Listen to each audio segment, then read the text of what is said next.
할렐루야. 오늘 하루도 주님의 은혜가 함께하는 귀한 토요일 되시기를 바랍니다. 요한계시록 11장부터 봅니다.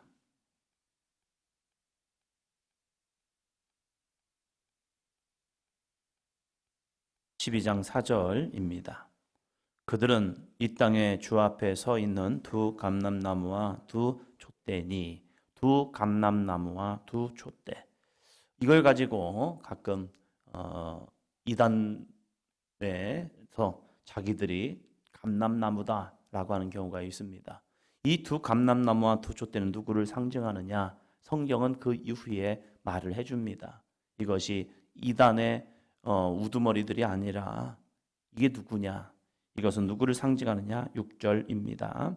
그들이 권능을 가지고 하늘을 닫아 그 예언을 하는 날 동안 비가 오지 못하게 하고, 또 권능을 가지고 물을 피로 변하게 하고 아무 때든지 원하는 대로 여러 가지 재앙으로 땅을 치리로다. 아멘.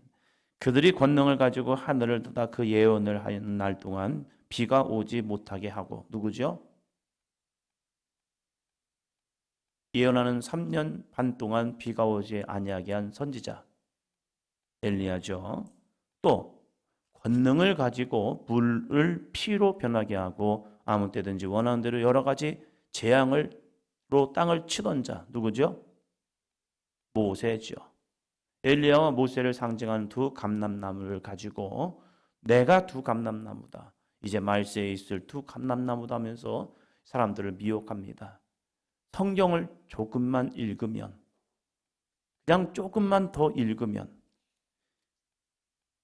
이 4절에서 6절 바로 다음 절인데, 그 절만 읽어도 두 감람나무가 누구를 이야기하는지 알매도 불구하고 우리가 잘못하면 눈이 어두워져서 신앙생활 하던 사람들도 미혹되어서 저 사람이 감람나무인가, 저 사람이 감람나무인가 하면서 쫓아다니는 경우가 있습니다. 그래서 우리가 성경을 읽고 듣고 묵상까지 해야 합니다. 묵상할 때에 하나님의 것을 알게 됩니다. 묵상하지 아니하고 그냥 읽기만 하고 듣기만 하면요, 미혹되기 참 좋습니다. 그리고 배워야 합니다. 또 가르쳐야 합니다. 지켜 행해야 합니다. 그러면 하나님의 말씀을 성령께서 내 마음에 깨닫게 하시는 은혜를 주십니다. 늘 하나님의 말씀을 가까이 하는 저와 여러분이 되기를 주의 이름으로 축원합니다. 이 요한계시록을 보면 장차 있을 심판과 여러 가지 시험들이 나옵니다. 그 심판은 그냥 되지 않는다는 겁니다. 시험의 시간이 있다는 거예요. 미혹의 시간이 있다는 겁니다. 그것을 영적 전쟁이라고 얘기합니다. 그 영적 전쟁이 어떻게 이루어지느냐 좀 다이나믹하게 막 보여줍니다. 그것은 어떻게 이루어질지는 확실히 모릅니다. 그러나 이 요한계시록을 통하여서 영적 전쟁의 시대는 분명히 온다. 그것이 다음이 아니라 지금 이 시대라는 거예요. 우리들이 믿음 생활할 때 우리에게도 영적 전쟁은 일어납니다. 끊임없이 세상을 쫓아갈 거냐, 말씀 안에 순종해 나갈 거냐, 이 두 가지 싸움에서 우리가 그 믿음을 지켜내야 합니다. 그런데 그것은 내 속사람의 모습이라는 거예요. 사도 바울도 내 안에 육신을 따르는 이 육신의 법과 하나님을 따르는 성령의 법이 두 가지가 싸우고 있다는 거예요. 그 모습 속에서 나는 무엇을 따라갈 거냐, 오늘도 나를 좋게 할 거냐, 하나님 아니면 하나님을 좋게 할 거냐. 그러면서 바울은 이 시대의 사람 우리들에게 정말 하나님의 속한 믿음의 사람이라고 말씀하고 있다는 사실이에요. 12장 7절입니다. 12장 7절부터 9절까지. 하늘에 전쟁이 있으니 미가엘과 그의 사자들이 용과 더불어 싸울세. 용과 그들의 사자들도 싸우나 이기지 못하여 다시 하늘에서 그들이 있을 곳을 얻지 못한지라.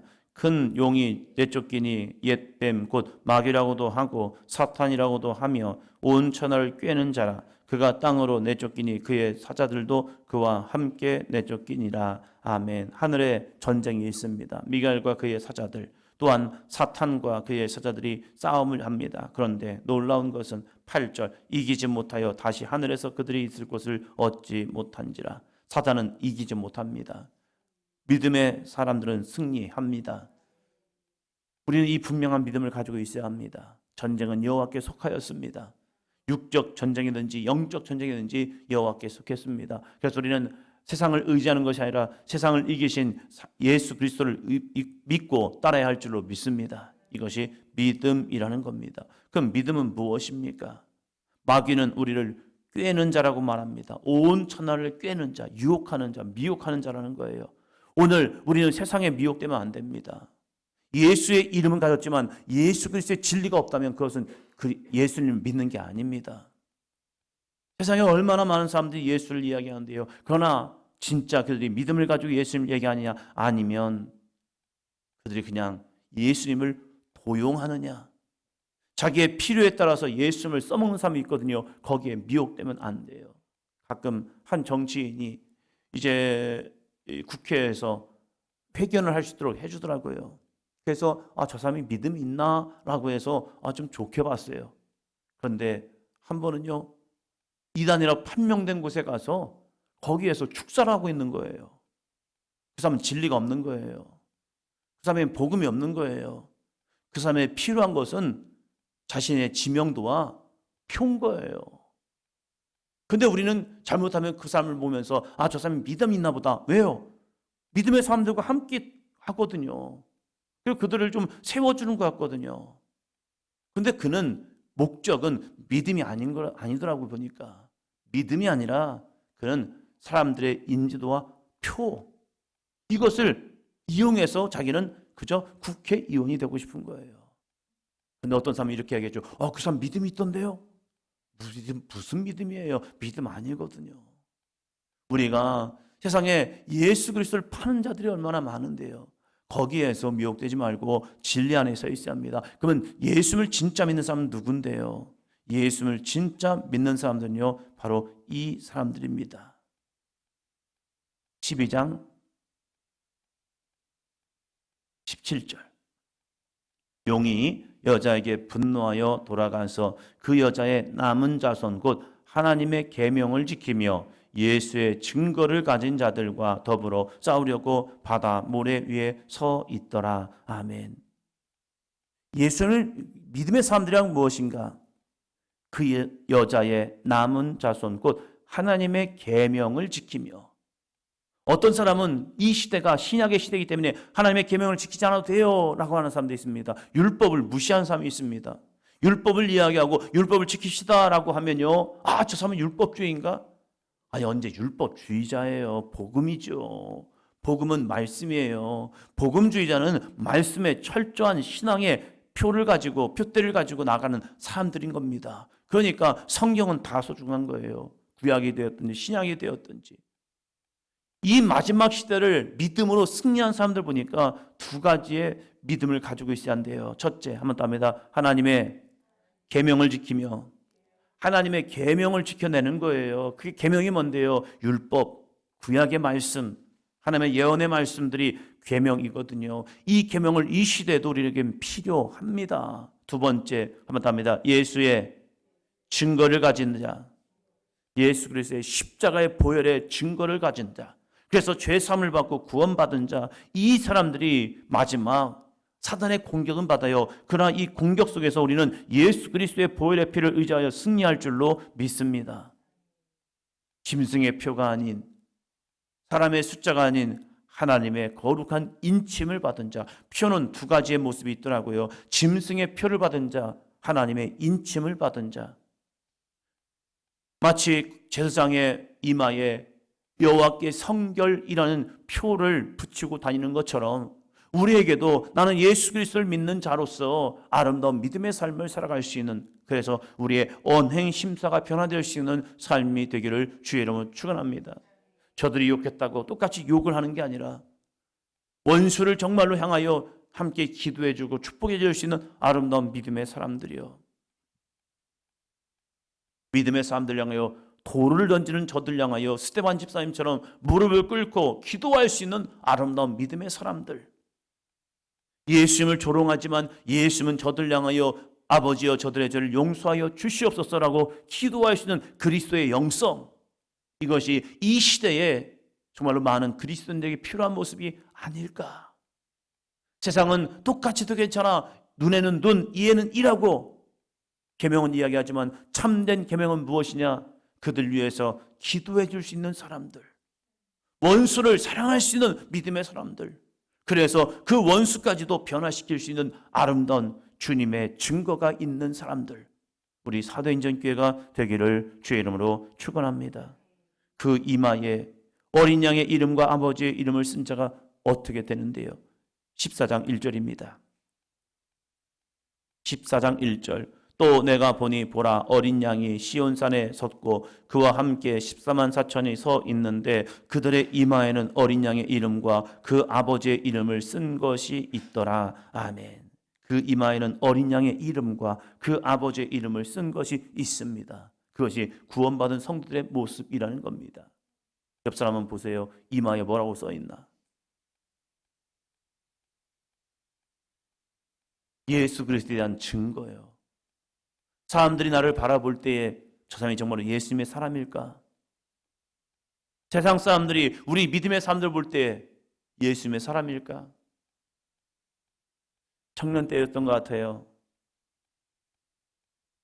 기독교 인구가 뭐 한 25%다 뭐 이렇게 얘기를 할 때에 한번 버스를 타고 가면서 그 마음이 제 안에 여러 가지 울림이 돼가지고 이렇게 한번 버스 안에 있는 사람들을 쭉 봤습니다. 25%라는 것은 4분의 1이거든요. 4명 중에 1명은 그리스도인이다. 근데 이 그리스도인 쭉 버스 안에 사람들을 보면서 저부터 시작해서 정말로 그리스도인일까? 이 중에 4분의 1이 기독교인이라는데 여기에 기독교인이 몇 명이 타고 있을까? 통계적으로 보면 4분의 1은 기독교인인데 여기에 그리스도의 향기가 얼마나 날까? 저부터 나는 그리스도인입니다 라는 향기가 나고 있을까? 이 모습이 되는 거예요. 그러면서 버스 손잡이를 붙잡고 그 위에 볼 때에 이 점쟁이들이 꼭 거기다가 하나 더 붙이는 거, 기독교인 대환영. 아니 이게 기독교인이야 뭐야? 가끔 프로그램들을 보면 교회를 다니는 사람들이 전보러 다니고 타로를 보러 다니고 분명히 그들이 기독교인인 것 같은데 교회를 다닌다고 하는 것 같은데 술자리에서 술 먹고 있고 근데 그것이 하나도 거슬림 없이 그냥 나오는 모습들을 보면서 이들이 정말로 그리스도인의 향기를 바라고 있을까? 그러면 그들을 향해 외치는 모습도 있지만 그러면 나는 어떠한 표를 가지고 살아갈 거야? 내 주변에 있는 사람들에게 나는 어떠한 표를 가지고 살고 있을까? 고미순 성도님이 이제 교회 오신 지 1년이 되어 갑니다. 부활절날 초선을 봐서 오셔서 지금 이제 부활절이 가까우니까 한 1년의 시간을 달려왔는데 많이 변하셨더라고요. 술 먹는 거에 있어서 뭐 회식 자리가 있고 뭐 있고 그러니까 요즘 다 뭐 남자고 여자고 뭐 여기 보면 길거리에서 젊은 친구들도 뭐 남자고 여자고 다 같이 뭐 서서 담배 피고 술 먹고 하는 거 그것이 세상 문화에서는 뭐 괜찮아 이런 모습으로 살아가고 있잖아요. 술 한잔하는 거 괜찮아. 교회 다니면서 술 한잔하는 거 그럴 수도 있지 이런 시대 아닙니까? 근데 그분이 3월 달부터 술 안 먹기 시작했대요. 그러면서 그 얘기를 하는 거예요. 그러니까 주변에서는 뭐 한약 먹어? 뭐 건강에 안 좋아? 뭐 건강에 안 좋든지 한약을 먹어야 술 안 먹는다고 얘기했잖아요. 아니라고. 그럼 네가 끊을 수가 있겠어? 너 다시 먹으면 내가 뭐 할 거야? 하면서 막 이렇게 한대요. 그러면 왜 나는 끊으면 안 되냐고. 그러면서 그러고 있대요. 그러면서 또 재미있는 얘기가 욕을 안 하려고 애쓴대요. 예전에는 뭐 자기한테 좀 짜증나게 하면 막 2년 전년 하면서 막 욕하고 막 그랬는데 요즘은 예쁜 말 쓰려고 좀 노력하고 있다고. 화는 나지만 마음에서 막 예전에 했던 그 욕들이 막 탁탁탁 생각나지만 그래서 안 하려고 무지해 쓰고 있다고. 잘하셨다고. 내가 교회를 다녀서 그런지 모르지만 아니 교회 다녀서 그런 거라고. 그러면서 그런 얘기를 해요. 사람들이 그런데요. 너도 교회 다니냐고. 그럼 왜 나는 교회 다니면 안 되냐고. 그럼 저렇게 뭐 착하게 생긴 옥순원님만 교회 다니냐고. 나는 교회 다니면 안 되냐고. 그러면서 내가 교회 다니는 것에 대해서 뭐 사람들이 이상하게 생각한다고. 아니요. 부러워서 그러는 거예요. 그런 얘기를 했죠. 그러면서 그렇게 했던 사람들 다 전도해보라고. 그러면 교회 올 수 있을 거라고. 그런 얘기를 했어요. 우리에게는 어떤 변화의 모습이 있냐 이거죠. 예수 그리스도를 믿은 다음과 믿기 전의 모습이 어떠한 변화가 있냐 이거지요. 우리의 이마에는 분명히 표가 있습니다. 이 표가 그리스도의 향기를 발할 수 있는 믿음의 삶이 되기를 주의 이름으로 축원합니다. 그들이 뭘 합니까?